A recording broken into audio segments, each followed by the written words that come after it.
नमस्कार, मैं हूं आशीष चतुर्वेदी। एसजीएक्स निफ्टी पर फिलहाल अगर आप देखें तो भारी गिरावट यहां पर देखने को मिल रही है। करीब 300 अंकों का कट जो आपको एसजीएक्स निफ्टी में देखने को मिलेगा। 1.5% से ज्यादा की गिरावट जो है आपको यहां पर नजर आ रही है और कारण है कि यूएस के मार्केट में जिस प्रकार से बड़ी गिरावट देखने को मिली है। स्पॉट इंडाइसेस देखें तो कल डाउ जोन्स में करीब 5% की गिरावट यहां पर देखने को मिली है। नास्डैक में भी देखें तो बड़ा कट देखने को मिला है। महंगाई दर के आंकड़े आने के बाद भारी गिरावट जो है आपको अमेरिकन मार्केट्स में देखने को मिली है और इसी का असर जो है आपको फिलहाल एसजीएक्स निफ्टी पर देखने को मिल रहा है। 293 करीब 300 अंकों की भारी गिरावट के संकेत जो है यहां पर देखने को मिल रहे हैं। 17,800 के स्तर पर एसजीएक्स निफ्टी फिलहाल कारोबार कर रहा है। बड़ी गिरावट यहां पर देखने को मिल रही है।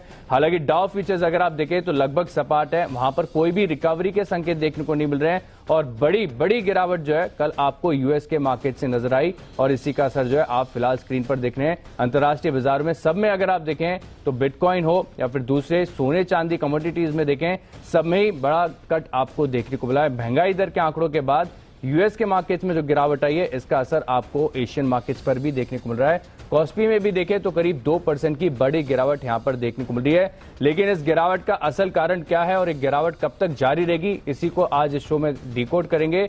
और साथ में जो ग्लोबल मार्केट से संकेत आ रहे हैं और महंगाई दर के आंकड़े जो यूएस मार्केट में आए इसको विस्तार से समझते हैं और ये समझाने के लिए हमारे साथ जुड़ रहे हैं मेरे सहयोगी दीपांशु भंडारी। Good morning Dipanshu. बड़ी गिरावट यहां पर देखने को मिली है, क्या कारण रहा? इन्फ्लेशन और जिस तरह का अनुमान बाजार लगा रहा था, जिस तरह का एक बाजार ने सोचा था कि चलिए हमने पीक इन्फ्लेशन देख लिया है, अब यहां से इन्फ्लेशन लगातार गिरावट का ही ट्रेंड दिखाएगा। गिरावट तो दिख रही है बट उतनी गिरावट नहीं है जितना का अनुमान लगाया था। इनफैक्ट अनुमान से थोड़ा बढ़कर ही आया इन्फ्लेशन और उसी का इंपैक्ट आप स्क्रीन पर देख रहे हैं। तो थोड़ा बाजार भी कंप्लेसेंट हो गए थे। 4 दिनों से हम देख रहे थे अच्छी तेजी बनी थी, एक बाउंस बैक बना हुआ था। लग रहा था कि इन्फ्लेशन कहीं ना कहीं काबू में आ चुका है बट डेफिनेटली वो जो भी अनुमान थे वो नकार दिए गए हैं। तो जैसा आप बता रहे थे आशीष, अक्रॉस द ग्लोब हर एसेट क्लास में आप बड़ी गिरावट देख रहे हैं। एशिया के बाजार देखिए 2 से 2.5% टूटे हुए हैं। एसजीएक्स निफ्टी भी 300 अंक नीचे काफी समय से उसी लेवल पर है। 17,800 होल्ड करने की कोशिश कर रहा है बट 300 अंकों का भारी कट आपको एसजीएक्स निफ्टी पर भी दिख रहा है। और कल शाम अमेरिकी बाजारों में तो हमने देखा 4 दिनों की तेजी के बाद बड़ा हड़कंप हुआ। जितना 4 दिनों में गेन किया था लगभग पूरी गेन्स रिवर्स आपको होती हुई दिखी है। डाउ ऑलमोस्ट 1300 अंक गिरा है। नास्डैक पर एक ही दिन में आपने 5% की गिरावट देखी है। जून 2020 के बाद यानी कि 2.25 साल के बाद एक दिन की सबसे बड़ी गिरावट आपने अमेरिकी बाजारों में आती हुई देखी है। और एक ही दिन की कल की सेलिंग में 1.6 lakh crore dollars, 1.6 trillion dollars की बिकवाली आपने अमेरिकी बाजारों में देखती है। तो वो दिखा रहा है कि किस बेसिस पर कितनी भारी बिकवाली हुई है। अक्रॉस सेक्टर्स आपने देखा 3 से 4% लगभग सभी सेक्टर्स टूटे हैं। ऑफ कोर्स आईटी में सबसे ज्यादा गिरावट थी। एप्पल 6% एक दिन में लुढ़का है। माइक्रोसॉफ्ट 5% नीचे था। नेटफ्लिक्स 8%, मेटा 9% गिरकर आया। तो ये दिखा रहा है कि क्वांटम ऑफ सेलिंग काफी ज्यादा था और इन्वेस्टर्स का मूड डेफिनेटली कल आपको बिगड़कर आते हुए दिखा है।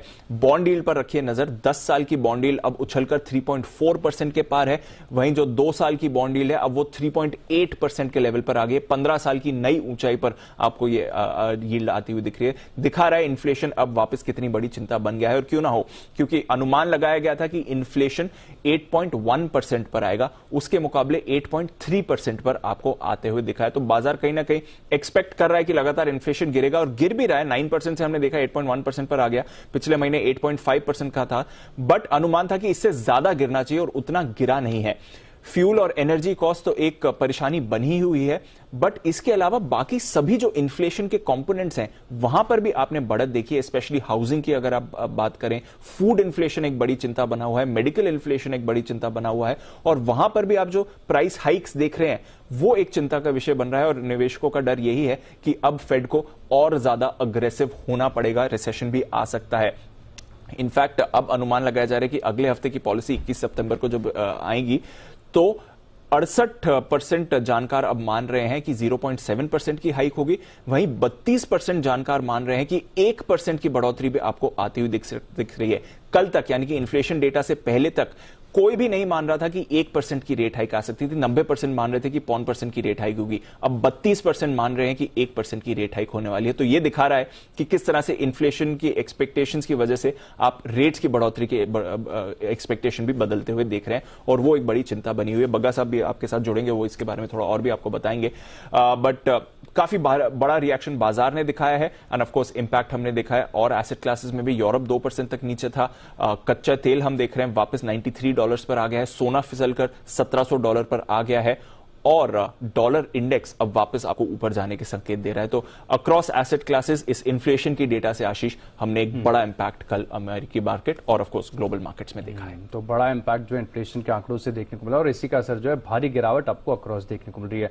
शुक्रिया दीपांशु, विस्तार से ग्लोबल जो संकेत है हमें समझाने के लिए। तो चलिए